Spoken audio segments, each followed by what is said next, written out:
if you come to visit the South, we kind of expect you to understand our unwritten rules. Because if you don't adhere to them, we know one of two things. You're either from somewhere else and just visiting, bless your heart, or you're just rude.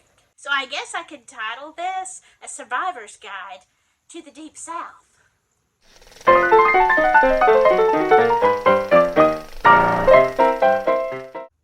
hello there.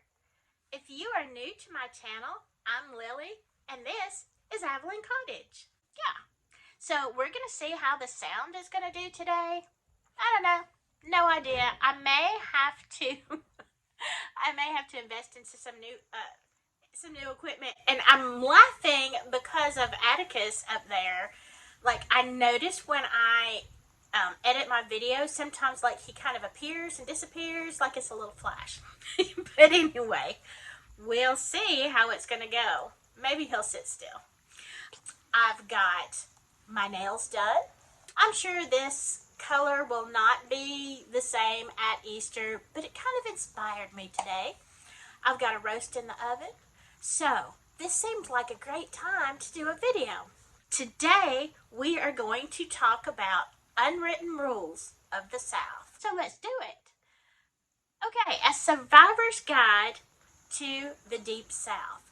There are some things that you should just know before you visit here. We do not appreciate rudeness, and some things that you may not even think of, we will consider highly rude. Let's start with the grocery store line, or really any line, but especially in the grocery store. If you have a whole buggy of stuff and the person behind you, or even behind them, it could be way on down the line. If somebody's just got like an item or two, and it's not going to take them very long, you kind of just look back, look at the people around you. If they have just a few items, then you have to say to them, why don't you just go in front of me? You go on ahead. That's fine. I'm going to be here a while. Yeah, that's fine. Yeah, you don't have much. Just go on ahead. Now, if I've got a big buggy full and you're standing behind me with one item, we don't care who you are. Everybody in that line, including the cashier, is going to give you the stink eye. It's just rude to not let somebody with less items in front of you. So mind your manners. Okay, the other thing that we all do is the Southern wave, and that is a finger. Yeah, that's all. Just one.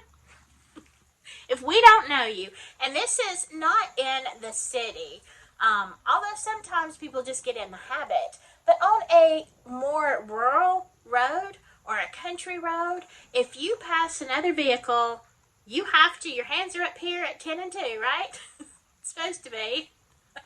You want to do the one finger wave. That's just while your hands are up here, you just raise a finger, okay? You acknowledge that you're passing another car. Now, if you know them, you might do a two-finger wave, or you think you know them. You might do a two-finger little, hey, I think I know you from somewhere. Now, if you definitely know the person driving that car coming towards you, you better do the whole wave and the smile. Hey, you better acknowledge them. I don't know how many times, I'm very focused when I drive, and I'm not usually paying attention to the people around me. But I cannot tell you how many times my phone has blown up with texts or on Facebook or something like that. And people are like, I saw you today and you did not wave to me. I mean, true story. Like, really. I'm like, I'm so sorry. Or we blow our horns. We'll just do a little toot. If we see you coming through an intersection, and that's even on the 4-lane. So you hear all these little cars honking. It's not necessarily because you've done anything wrong. They just know somebody over there, over yonder, across the way, maybe over on the side of the road, going into a convenience store, whatever. If we know you, we're going to give a little toot on the car horn because that's just polite, and that's what we do. Let me just say right now, sorry to all those people I am not paying attention to. Yeah, y'all always let me hear it. This is big. And I think I like to think, and I'm pretty sure that a lot of people do this in other parts of the country, but one thing that we do is storm related. Okay, first of all, we get a lot of storms. As a matter of fact, we're getting some in tomorrow. And so we are used to tornadoes and damaging wind and all kind of stuff. That's the hazard of living in the South, the tornadoes. So we always want to check on our neighbors. If there is a windstorm or any kind of damage, the first thing that you do is you've got to call your neighbor, walk outside, whatever, check and see if there's a tree down in their yard. We check on each other and we make sure that everybody is okay. And I'm pretty sure that, neighbors do that in all parts of the country. But definitely if you have elderly neighbors or someone who might, have a little bit of a deficit in some way, you definitely want to check on them maybe before the storm. Also, you want to make sure that they're prepared and that they know where to come. And when we had a tornado a few years ago in Boaz, which is, I don't know, a few miles away from me, the next town, I mean, people from everywhere came out to, people stopped going to work. Like, a lot of people took sick time and stuff off their jobs just to go to Boaz and help, with the storm damage and, help get things, the tin and the stuff out of the yard and help with the chainsaws cutting the trees down. So if you decide to live here, know that that is an expected duty. And this is a big one. It doesn't matter what your family dynamics are. We respect our elders. And even if your elder was maybe not the best example, you still respect them. It's, granddaddy, mama, granddaddy used to say, we'll have to do a whole nother video on what we call Decoration Sunday. Forgot about that. Wow. That's a whole thing. But we do have respect, even if your mama and your daddy are ne'er-do-wells, we still show a certain amount of respect because that's your mama. And you can talk about your mama, but nobody else can talk about your mama. So don't forget that. Something else that you will always see in the South, and this is especially, again, this is going into a store, whether it's a gas station or a grocery store or Walmart or wherever. If there is a door to be held open and somebody could be, 5 or 6 paces behind you, it doesn't matter. If someone is if you can see somebody walking, somewhere coming up behind you, you stop and you hold that door open. Now, men always do it for women, but women do it also for other women. And, people, especially if somebody's carrying something. If somebody's coming out of the grocery store behind you and they've got like 2 bags of ice, I know they can lean against the door, but it is so rude for you not to hold the door open for whoever's coming behind you. The only exception to this would be if you are a lady and there is a gentleman coming up behind you. Usually he is going to run up ahead of you and open the door for you. But if he doesn't, I still hold the door open for men as well. Just, not like pulling it back, but, just kind of holding it open as I'm going through. I just kind of hold the door so it doesn't slap somebody in the face. But that is definitely something that we do, is hold the doors open. So if you are walking in front of somebody in the South and that door slams in their face, you are the rudest person they have ever met. So don't be thinking about doing that if you're coming to the Deep South. Here's another one. Let me put it in Southern terms. If you are at the Walmart and you see something left in a buggy, let's say somebody just returned a buggy and their purse is sitting in the front, little compartment, you've got to run, get that purse and flag them down and say, hey, or they forgot a bag, they're putting all this stuff in and there's a little tiny bag left in their grocery cart. You tell them. And if you don't know who it belongs to, you take it into the store and turn it into customer service. Now, I know that in a lot of places, people just, see a handbag or whatever, and it's like, woo, free money, and you run off with it.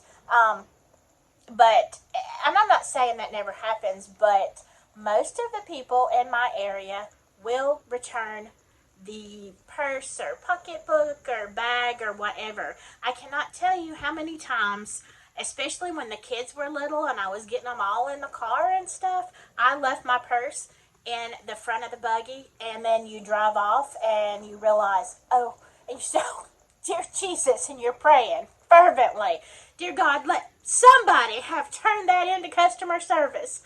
And I want to tell you, every single time that has happened to me, somebody did turn it in. So we do, of course there are thieves here like anywhere else, but for the most part, the majority of the time, your belongings will be returned. Okay, I'm going to go through these next ones really quick because this video is getting long. Something that we always do is we share our garden, our flowers, whatever, with our neighbors, friends, co-workers. You don't even have to like your co-workers. But if you have planted a bunch of tomato bushes and you have too many tomatoes, or you have, an overgrowth of peppers, whatever, you just put them in a Walmart bag and you take them to work. And you're just like, hey, y'all, I brought some vegetables from the garden. Y'all just have whatever you want. We generally do not sell our excess. We just give it away. So, and you're insulted if somebody tries to pay you for that. Oh, it's okay to offer sometimes, but really, we kind of think that you're from somewhere else if you offer to pay for a vegetable. Otherwise, it's just going to be, oh no, these are what I'm not going to use these. I just had too many. Do not offer to pay for them.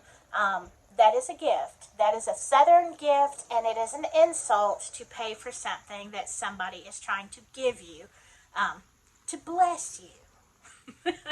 And remember, just like when you're in the car with the finger wave, if you're walking down a street, it doesn't matter that you don't know the people that you're passing. You say good morning or hello, or, just a short little, you don't want to start a conversation, you don't know these people, or at least give them a little smile or a little nod. We do still nod and smile, but usually it's a good afternoon, and you just keep walking. It's just a courtesy. So you're extremely rude if you do not acknowledge another human coming down your same path. Now, to me, this is one of the unwritten rules of the South that very few people talk about. And I don't think that sometimes we realize we're doing it.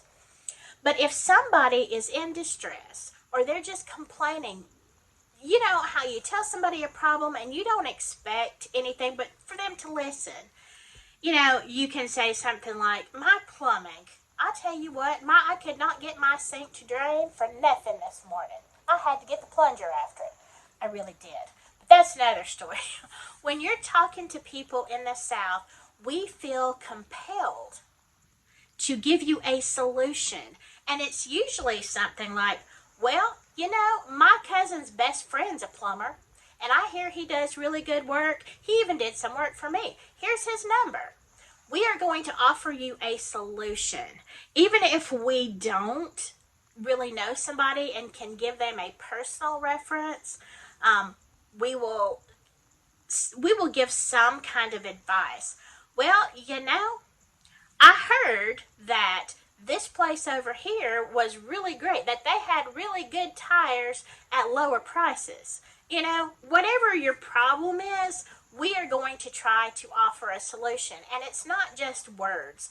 It's really, you can't tell us something and not expect us to try to fix it, because that's just the way we are. We don't just say, and in my last video when I was talking about bless your heart, if we're just listening to your problems and saying bless your heart, we either have no solution, we think you're really stupid, or, there's just no words to explain this mess. You ain't getting out of that. Well, bless your heart. But that's not generally what we do. You know, if there is nothing we can do, a bless your heart will suffice. But usually expect to hear about, you know, a solution, because neighbors helping neighbors and friends and strangers and whomever, even on the internet, we're going to give you a solution. And a lot of times I do that on Facebook. I don't even know friends who have a personal plumber or electrician. So I just get on Facebook and I'm like, hey, you know, I need this light socket worked on. Who do y'all use? And you will get a ton of, you know, people and tags and stuff, because that is what we do. We are very focused on helping each other. And that's the way we do it in the South. So yeah, if you don't want to expose your northern card, or for you're from somewhere else, at least follow these rules and we will know that your society is polite enough to fit in with us. Okay, I hope you enjoyed this video. Remember to subscribe. And I've got to go. I've got to check on my roast, maybe do some yard work, and possibly take a nap. Anyway, I will see you next time. Bye.